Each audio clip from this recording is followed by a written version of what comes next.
ইস্তফা দেওয়ার যে কারণ, তা যে দল যেভাবে চলা উচিত চলেনি।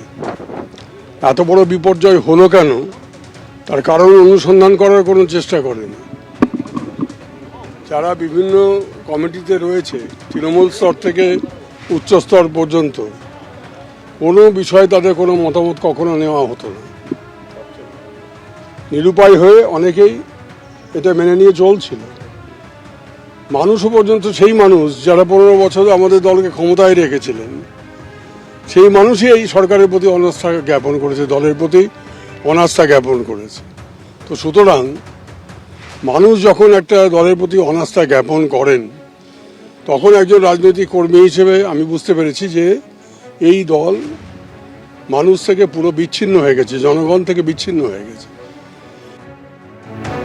দিকে দিকে তৃণমূলের অন্দরে বিদ্রোহ ক্রমশ বাড়ছে। আগেই পরিষদীয় দল ভেঙে গিয়েছে, আর এবার তৃণমূলের সংসদীয় দলেও ভাঙন। তার কারণ বিদ্রোহী ব্লকের সাংসদরা তারা আজকে বৈঠক করলেন এবং সান্ধ্যকালীন বৈঠক শুরু হতে চলেছে তৃণমূল সাংসদ শতাব্দী রায়ের বাড়িতে।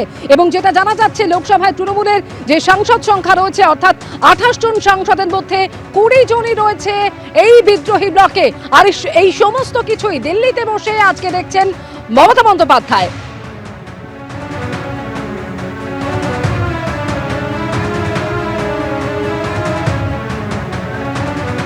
আমি তো বলবো, বিধায়ক হোক বা সাংসদ, আপনি নির্দল জেতেননি। আপনি মমতা বন্দ্যোপাধ্যায় সর্বভারতীয় তৃণমূল কংগ্রেসের প্রতীকে জিতেছেন, এবং যারা কর্মী আপনার ভোট করেছেন তারা তৃণমূলের কর্মী, যারা ভোট দিয়েছেন তারা মমতা বন্দ্যোপাধ্যায়ের ভোটার।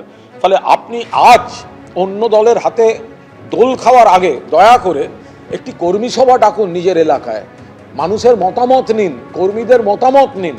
আজকে দলটা যদি শাসক হতো, মমতাদি যদি মুখ্যমন্ত্রী হতেন, এইসব বড় বড় বিপ্লব দেখা যেত, তখন তো সেই মমতাদির পাশে এরাই ঘুরতেন, তখন মমতাদি এদেরকেই আবার নিয়ে চলতেন। ওনারও তো লোক চেনার মোটামুটি অপূর্ব গুণ ভালো হয়েছে, যে এই যারা যাচ্ছে তারা যে কত মমতাদিকে ভালোবেসেছিল সেগুলো তো এখন প্রমাণ হচ্ছে। তৃণমূলে নির্বাচনের পর ভাঙন অব্যাহত, এটাই তৃণমূলের ভবিতব্য, এটাই তৃণমূলের হওয়ার ছিল, সেটাই হচ্ছে। তার কারণ হচ্ছে মমতাকেই মানুষ মেনে নিতে পারছে না, মানুষ পরিত্যাগ করেছে। এমএলএ এমপিরা মমতাকেই মেনে নিতে পারছে না, সেখানে অভিষেককে কি করে মেনে নেবে? কি করে মেনে নেবে ওই ডেপো ছেলেটাকে? সে নাকি লিডার পার্লামেন্টের। তো সুতরাং যার সেলফ রেসপেক্ট রয়েছে বা ডিগনিটি বোধ রয়েছে, তার পক্ষে মেনে নেওয়া সম্ভব নয়। তারপরে নাকি মমতা ব্যানার্জি মিটিংয়ে বলছেন অফিসে গেলে উঠে দাঁড়াও, স্ট্যান্ডিং ওভেশন দাও। এটা জানি না, এটা যদি কারুর আত্মমর্যাদা বোধ থাকে তাহলে সে তৃণমূল কংগ্রেস করবে না। এবিপি আনন্দ, এগিয়ে থাকে, এগিয়ে রাখে।